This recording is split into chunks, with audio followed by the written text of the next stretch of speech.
Hey, good morning everybody. This is Casey with HomeSmart. Hashtag not your typical real estate broker. Trademark pending. I'm installing some lock sets on some bathrooms as we've got our offices rented out, and we're going to close these restrooms for the pool for the locals for the summer, so we're not wiping them down every hour. But let me show you what's going on here. There's some settling issues that have happened over the 40-some years in this building. As you can see from the gap there, goes there to nothing, or it's supposed to be. But anyway, path of least resistance. I put a new lock set on here. You can see how the professionals that did this recess for the striker must have used a beaver without any kind of apprenticeship program.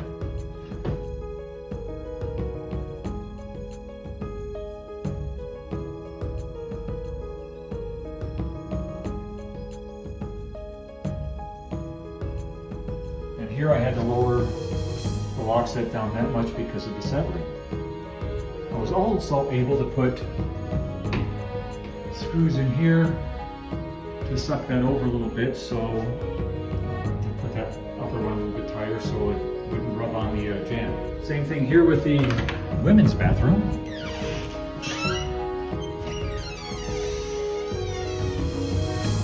You'll see how that door is rubbing there and how much it's settled here. The only way to really compensate with that is get a 10-ton jack, figure out where these BCIs are settling and raise them up, which I'm not going to do. So again, I've got to take this lock set, and you can see how much off-center that is. And I'll have to lower that striker plate down once I put the lock set in here. So they must have fired the beaver that gnawed the hole in the first door and left this one just like this because there was no striker in here. So I'm going to put one in here. I usually use a router to route those in these days with the rounded corners, but don't feel like making that much of a mess, so I'm just going to use my knife and chisel and get it set in there. So now the striker's set in there. This was a little wallowed out on this side from it's a bigger hole right there. But you'll see here, this side here is slightly more inset than this side is flush.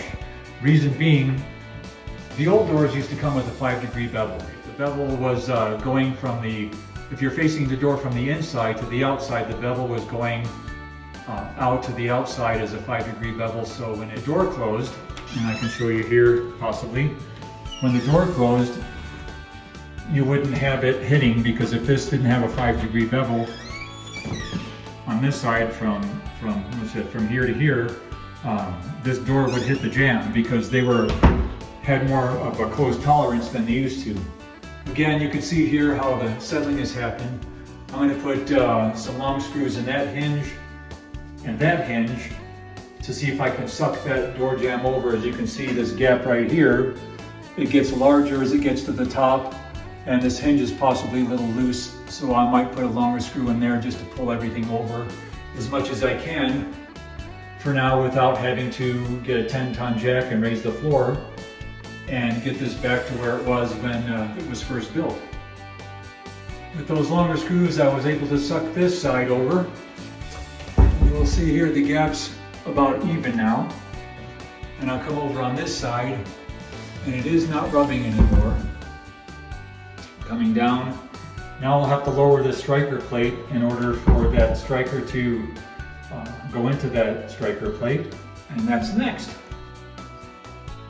So in order to get the striker plate to align with the striker, I had to move this whole thing down, put in a little fillet piece. That will go in like so.